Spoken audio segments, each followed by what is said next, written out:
175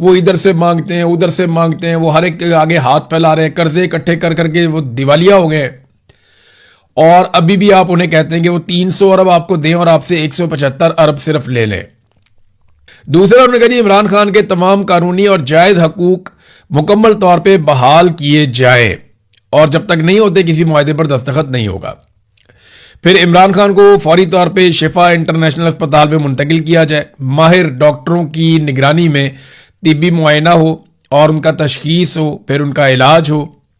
پھر عمران خان کی گزشتہ 8 ماہ سے جاری غیر قانونی تنہائی اور عملی طور پہ جو ان کو ایک قید تنہائی میں ڈالا ہوا ہے اس کا فوری طور پہ خاتمہ کیا جائے.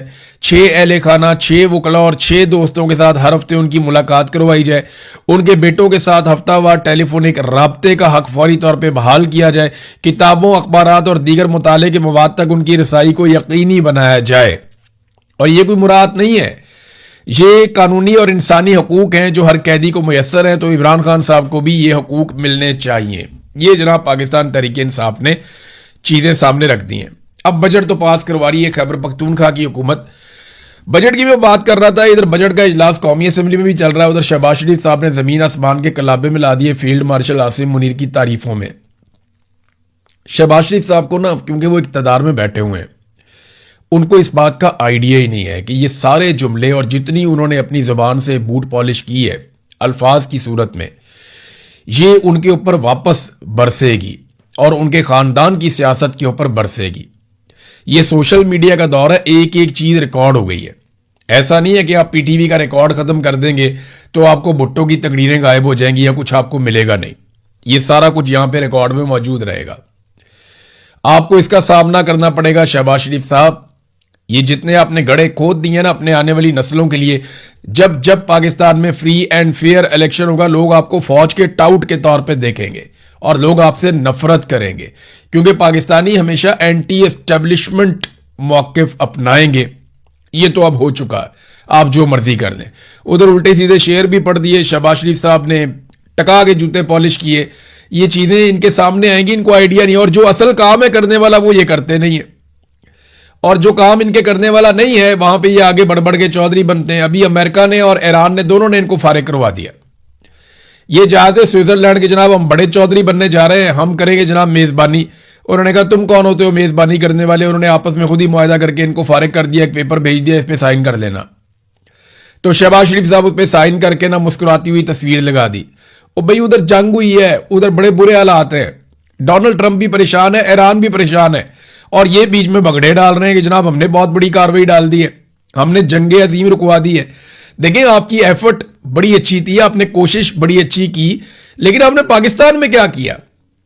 آپ کو اگر پاکستانی اپریشیٹ کریں گے تو اس بات پہ نہیں کریں گے کہ آپ فلانے ملک کے اندر آپ کی کتنی عزت ہے, یا فلانے ملک کے اندر آپ کی کتنی جائیداد ہے, یا فلانا ملک آپ کی کتنی بات سنتا. نہیں, پاکستانی آپ کی اس بات پہ عزت کریں گے کہ آپ پاکستانیوں کی کتنی عزت کرتے ہیں. وہ آپ کی اس بات پہ عزت کریں گے یا تعریف کریں گے کہ آپ نے پاکستانیوں کے لیے کیا کیا. ٹکے کا کام انہوں نے پاکستانیوں کے لیے نہیں کیا. یہ جو معاہدہ ہوا ہے امریکہ اور ایران کے بیچ میں, ناظرین یہ بھی اس وقت خطرے میں. میں آپ کو اس کا ریزن بتاتا ہوں. اسرائیل نے لبنان کے اوپر ایک بڑا خوفناک اٹیک کر دیا ہے, اور وجہ اس کی بنائی کہ جناب ان کے 4 فوجی مارے گئے اسرائیل کے.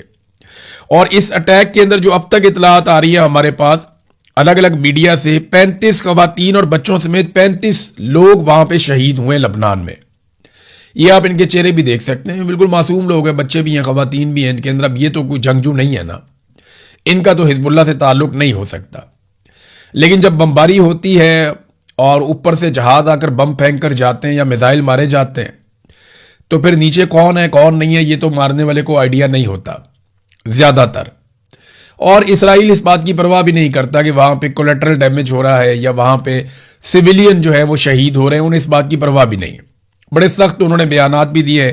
یہ 35 لوگ شہید ہو گئے, 60 لوگ وہاں پہ زخمی ہو گئے. اب ایران جو ہے وہ شدید غصے میں.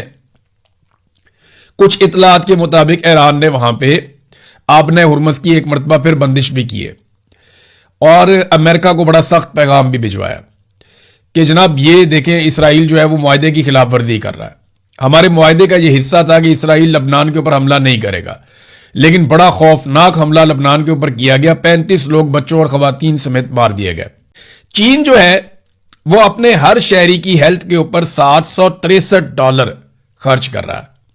$763 ہر شہری کی صحت کے اوپر خرچ کر رہا ہے. بھوٹان جو ہے وہ $162 خرچ کر رہا ہے. سری لنکا 134، بھارت $85، نیپال $84، افغانستان $59، بنگلہ دیش $53 اور پاکستان $30. پورے خطے میں پاکستان صحت کے شعبے کے اندر اپنے شہریوں پہ سب سے کم پیسہ خرچ کر رہا ہے. ہاں، دفاع کے اندر گھسائی جاؤ پیسہ، اپنی عیاشیوں کے اندر گھسائی جاؤ پیسہ، بڑے بڑے طاقتور امیر لوگوں کو جو ہے وہ دیتے جاؤ سہولتیں اور ٹیکس کی چھوٹ، لیکن عام آدمی کو کچھ نہ دینا. تعلیم پہ بھی ہم سب سے کم پیسہ خرچ کر رہے ہیں پورے خطے کے اندر، اور ہیلتھ کے اوپر بھی ہم سب سے کم پیسہ خرچ کر رہے ہیں پورے خطے کے اندر. تک کے لیے اتنا ہی. اپنا خیال رکھیے گا، اپنے چینل کا بھی. اللہ حافظ.